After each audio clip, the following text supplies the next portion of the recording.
So he knew she was Japanese, and he used that, basically was like a racial slur, and he did that on purpose. That was wild, just to see the different views from, so I've had a chance to see Japanese or Japan from many different angles. I got my first internship through them in Japan. I didn't try super hard in my country, but it was like, hey, it wasn't like it was just open doors in my country. You got to know somebody so often. And I just happened to know somebody that was not from the country, and I got that deal. I got that that connection, and so yeah, they showed me love, and that was cool. I appreciated that, and then I seen another side from Asians that had interacted with Japanese in history, and the mark that it made. And so I got love for Japan. I know about the image that's promoted through the manga and the comics and pornography, different things like that. It shows a certain view. I didn't put them up on the pedestal, nor did I look down on them. They're people, and they have value. And when I saw that, when I was able to engage and encounter that spirit of suicide, I felt sorry for them. And I was like, man, I just want the people of Japan to live. This is the Battle Done, coming at you again with another video, doing the walk and talk. I don't know if I'm gonna be walking too much in this, but I'm outside doing some more content for you guys. So basically, I want to speak about Japan, some of my experiences, and just kind of what it means, things mean for me. My experience with Japan, it goes back to the early 2000s. I dated a Japanese woman for several years. So I had a opportunity to learn a lot about the culture. I had a chance to visit. Before my relationship with her started, basically it was like, I wasn't the type of guy that was into the whole, I wasn't in the manga, I wasn't all strung out on the Japanese porn. I wasn't into, Power Rangers, Pokemon, none of that stuff. So it just kind of happened. I was at undergrad university. The woman I was dating, a few years older than me, she was an exchange student. She was actually somewhat well positioned. Her family, they live well. And so through her networks, I was able to get my first internship in Japan. That was an incredible experience. I ended up going to Japan 2 times. One of the times I went, I was in the city in Tokyo. The other time that I went, I was in the countryside, about halfway between Tokyo and Fukushima, where the nuclear disaster happened several years after I was there. My experiences of Japan, and also just, interacting and spending time with a Japanese person, I learned a lot. Also, in other parts of Asia, speaking to other Asian people also gave me some further insight into the society. Basically, my first experiences with Asian culture was, going to Japan, seeing how things were, seeing how, on one hand, how Americanized things were, and on the other hand, how different things were. It was like a whole new world. Going there, seeing the people, listening to the language, it was kind of like an overload that I learned that that's what happens when you go to another society, socio-cultural dynamic that's so different from the one that you're used to. And so that was a heck of an experience. Just I can remember going back to her place and just being just so tired because my mind was just processing all the sounds and the sights and things like that. It was really incredible.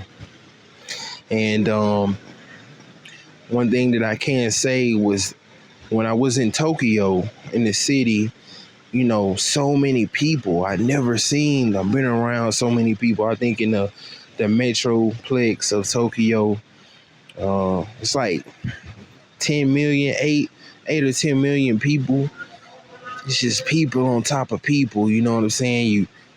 You stand on those the sidewalks waiting to go across the crosswalk, and it's just so many people. And I kind of wanted, because I'm so tall, right? So I kind of was tempted to just hold my arms out and just spin around. I probably my arms would have been above everybody's head. I didn't try it though. But so there was a couple things. It was like when I was in the city, one thing that I noticed was the lack of police. So I'm sitting there and I'm thinking, like, where are all the police? I'm coming from small town USA, the whole racialized dynamic where in the black side of town, it's police everywhere all the time, and so I'm walking around this major city, and then I've been to major cities in the United States, and this major cities are pretty rough areas by and large, and so I'm just sitting there like, where are the police? Like, I haven't seen any police. What's going on? They had little kiosks set up where the police would kind of like desks on the sidewalk in a way, where the police could basically just stand there, and if anybody had an issue with something, they could help them. I thought that was crazy. First of all, like, I remember when I landed at Narita, I think that's how you pronounce it. Anyway, we stayed at a hotel at the airport, and went into Tokyo the next day. So I remember watching the news, the local news there in Japan, Tokyo area, and there was a huge fight in the subway station. A bunch of teenagers that got into a fight at the subway, and I remember seeing that. I was like, wow, those young kids was getting busy in the subway. That kind of set the stage for my understanding. It's like, hey, I'm not gonna put the people on a pedestal. I'm not gonna look down on them. I'm just gonna treat them. They're people. There's good and there's bad. I remember at one time we were in Shibuya district, and I said to my girlfriend at the time, I was wondering about the Yakuza. I heard about the Yakuza, and so I just said to her, so if I just scream out right now, just Yakuza, like, what's gonna happen? She was like, don't do that. Like, don't do that. That's not, it's serious. It's not a game. And the seriousness in her voice, I was just kind of like, okay, I'm not gonna do it. So I didn't do anything silly like that, y'all. But I just, the seriousness in her voice was just like, dude, are you crazy? Like, nah. But I wasn't seeing anything. It wasn't like I was seeing crazy stuff. All I knew was, first of all, I don't see any police. I find that kind of odd. And I've heard these stories about these gangsters with the white suits and stuff like that, but I'm not seeing that. So, okay, whatever. One day, This was a couple days later or so, maybe several days later. We're walking and we're getting close to the subway. As I'm approaching the subway steps, up comes this guy with all white. Got the white suit, the white coat, white pants. I'm just like, man, he clean though. But as he's coming up the steps, his eyes, they catch my eyes. So we locked in eye contact. We kind of doing that man thing that we do sometimes, guys. You can relate. But one thing I noticed about this guy, and I had kind of gotten used to the Japanese people like just staring at me like, wow, this like this massive black dude. And at first it kind of threw me off, but with time I realized that they weren't mean mugging me. They were just really looking at me. And the thing about it is they didn't mind like making heavy eye contact. It's like a staring game. Like who gonna look away first? And like I lost several times. I'm like, dude, I'm just not gonna be like, this is so uncomfortable for me. But I kind of got used to that. But anyway, this guy, he was mugging me, like for real. And I was not trying to really, like, I got it immediately. I was like, something is different about this dude. First of all, he's dressed different from every other Japanese man I had seen up to that point. Like, for real, his clothing, it was a symbol. And, like, I knew immediately, like, his whole vibe was, like, dead serious. And he was looking at me like, you a long way from home. And, hey, I just had to recognize and realize that this was the real deal before me. And look, I was not trying to play that staring game anymore. So I saw one of those guys. It's very real. There was this one encounter, this experience I had. She had a friend. His name was Rio. And he was a cool dude. I only met him one time. She was a school friend of hers. So we had dinner with him once. And we met in some restaurant in Tokyo. Come in from the busy streets into this small, quiet restaurant. And I'm talking to him. She's translating for me. He doesn't speak English. He's interested in the the foreign cultures, and so he wanted to meet. And so I asked him many questions about the society, and one of the questions that I asked him was, "Hey man, where are the police? Like, how does that work here in Japan? I'm not seeing many patrols. Like, what? How does that work? How do the police keep the peace?" And so he told me, he was like, look, translating through her, it's the Yakuza. They're the ones that keep the peace. You can't have a gun in Japan, but you can get access to a gun if you go through them. So they essentially are the arms control. They are the Second Amendment, if you will, of Japan. So if you've got a gun in Japan, from what I understand, 9 out of 10 you went through the Yakuza.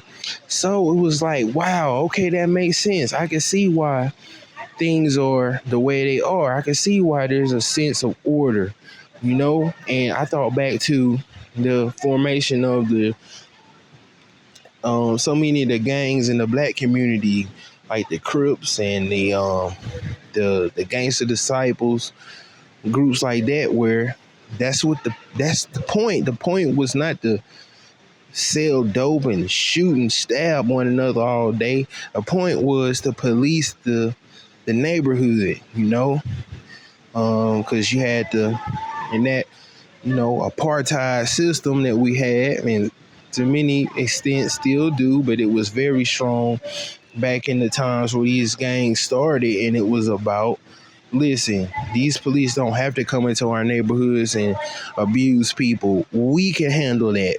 And so that's what they did. That's what the point was to police their own communities. And so once that was broken down to me, then it made perfect sense.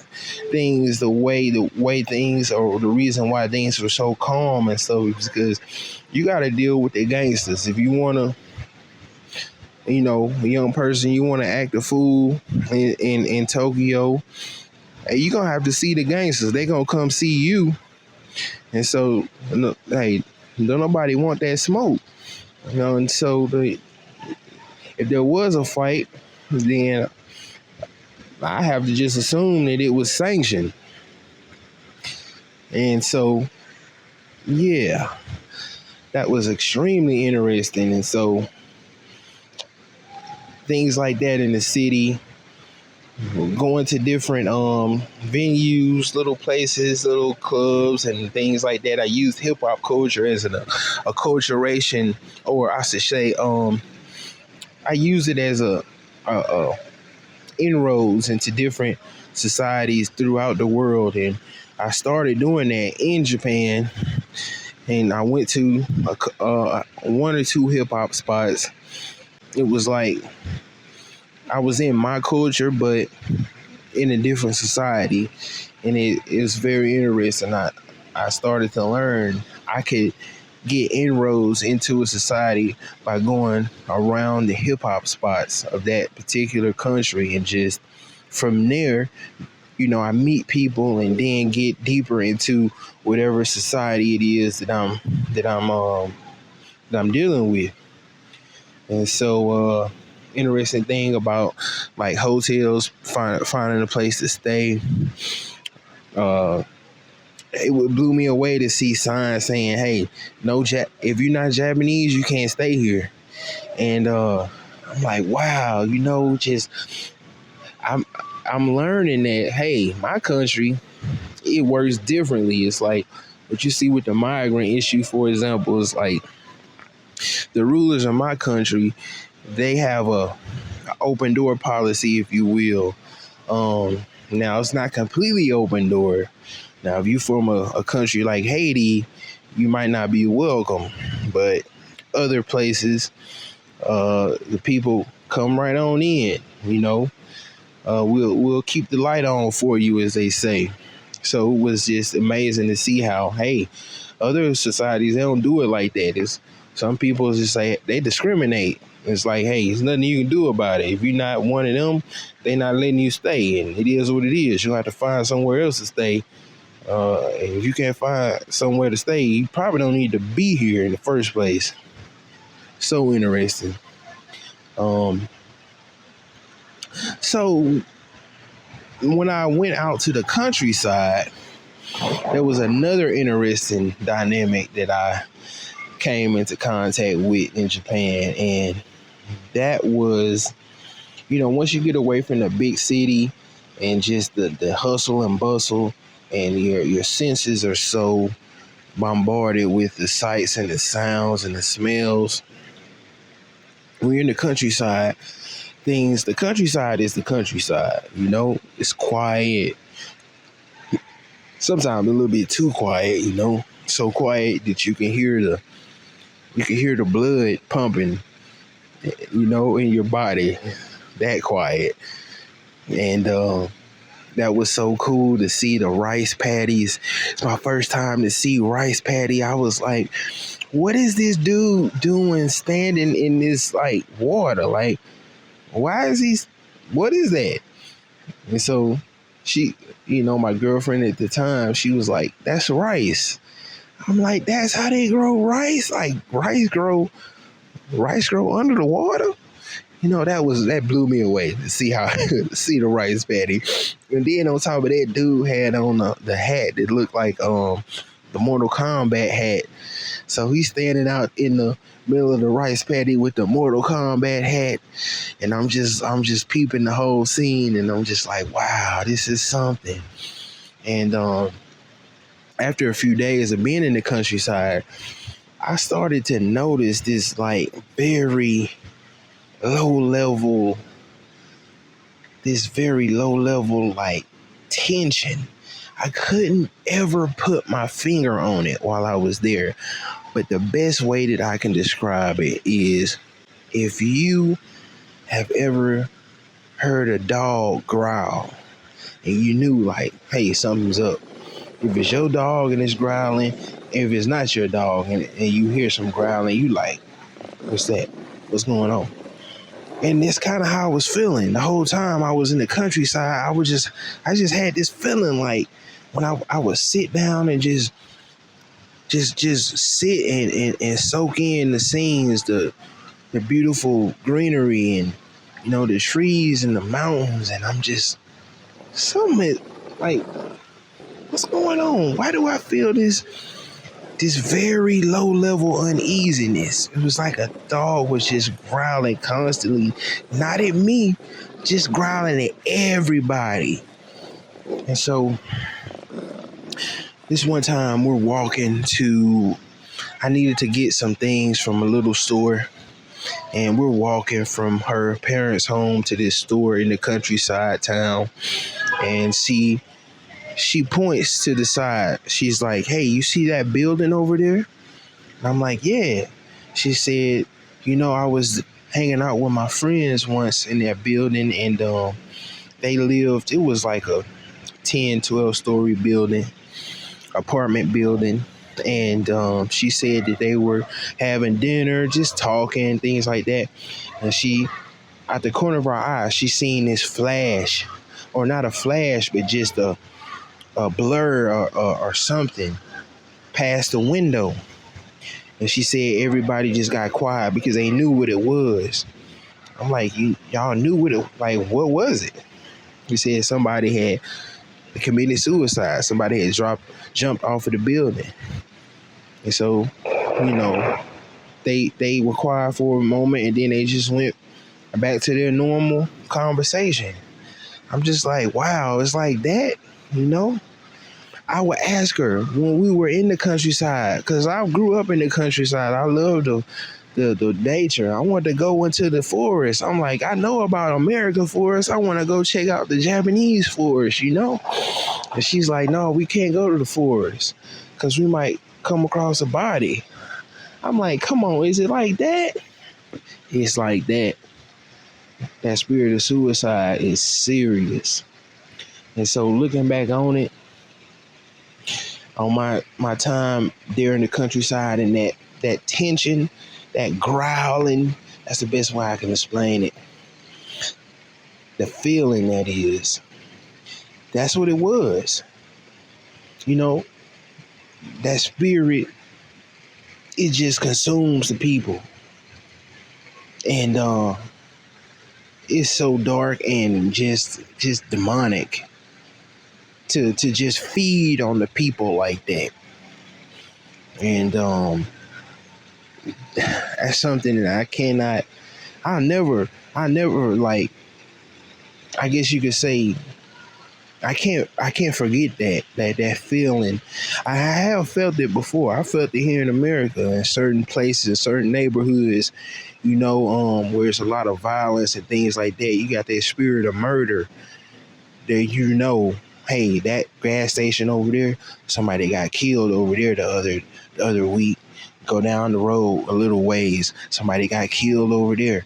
It's just that low-lying tension, is that just anti-human sort of sentiment that you feel. And it's demonic, you know? So these spirits just feed on us. And they just sit and just wait for the moment to pounce on the person that is open to them, whether it be homicide or suicide. And so, you know, I just wanted to make this video thinking about Japan. And then later, in other parts of Asia, when I learned about the history of Japan in other parts of Asia, and how it was like, wow, that's when I really learned about the perception management and how a country can really steer and control the perception of their society. So when I would speak to the Asian people, other Asian people, and I learned about how Japan went into in their imperial times, they went into these nations and they just devastated. They really, really, really laid it down hard, in very similar ways into that the Europeans had done when they went into other societies and just really just wrecked the people and dominated. And so I got another view. It's like, wow, I don't see so much about that in American media. I see the good things, positive things. I don't see those things so much. And I just learned, like, wow, that's real how perception management, if you have influence in the media, you can control how other people see your society. And it's just amazing. So, I got to see the good and the bad. Back in America, when I would hang out with her, I remember one time we went to we would just go to different places and hang out. She loved it to explore different parts of the country, and some of the things I had never seen before either. So we just take road trips and go see different things, and we like to go to capitals and the capital areas of different cities and just walk around and see the different monuments and things like that. This is one time we seen a monument, a World War II monument, and they had the in stone, there was this stone memorial with a picture etched in stone of the mushroom cloud. And so I remember I took a picture of her taking a picture of that monument. And I remember the rest of the trip home, she was just so quiet because she was thinking about that. And in my country, we memorialize that mushroom cloud. But for her, her people died in massive numbers from that. And that ride home, that was a quiet ride home because she was angry, and before we had gotten to that monument, we took I don't know, I forget what you call it. It's this little vehicle that can travel on land and on the water. And the guy that was conducting that, he was a veteran. And who knows what he had went through during World War II, but he made a derogatory statement about Japanese people, and he seen her, and he made a statement. The Japs said something about the Japs, and I'm like, this old dude. I just let it go because I'm like, man, look, this old dude, he don't really want it. He don't really want no smoke with me, But who knows what he had went through during World War II, and he just still had that hatred in his heart, and he had to let it be known because he recognized her as being Japanese. And if you spend time in Asia and around Asian people, they don't all look the same. They have very distinctive features if you take the time to notice, and if you've been, just accustomed to really discerning those things. So he knew she was Japanese, and he used that. Basically was like a racial slur, and he did that on purpose. That was wild, just to see the different views from, so I've had a chance to see Japanese or Japan from many different angles. I got my first internship through them in Japan. I didn't try super hard in my country, but it was like, hey, it wasn't like it was just open doors in my country. You got to know somebody so often. And I just happened to know somebody that was not from the country. And I got that deal. I got that connection. And so yeah, they showed me love. And that was cool. That was cool. I appreciated that. And then I seen the another side from Asians that had interacted with Japanese in history and the mark that it made. And so you know, I got love for Japan.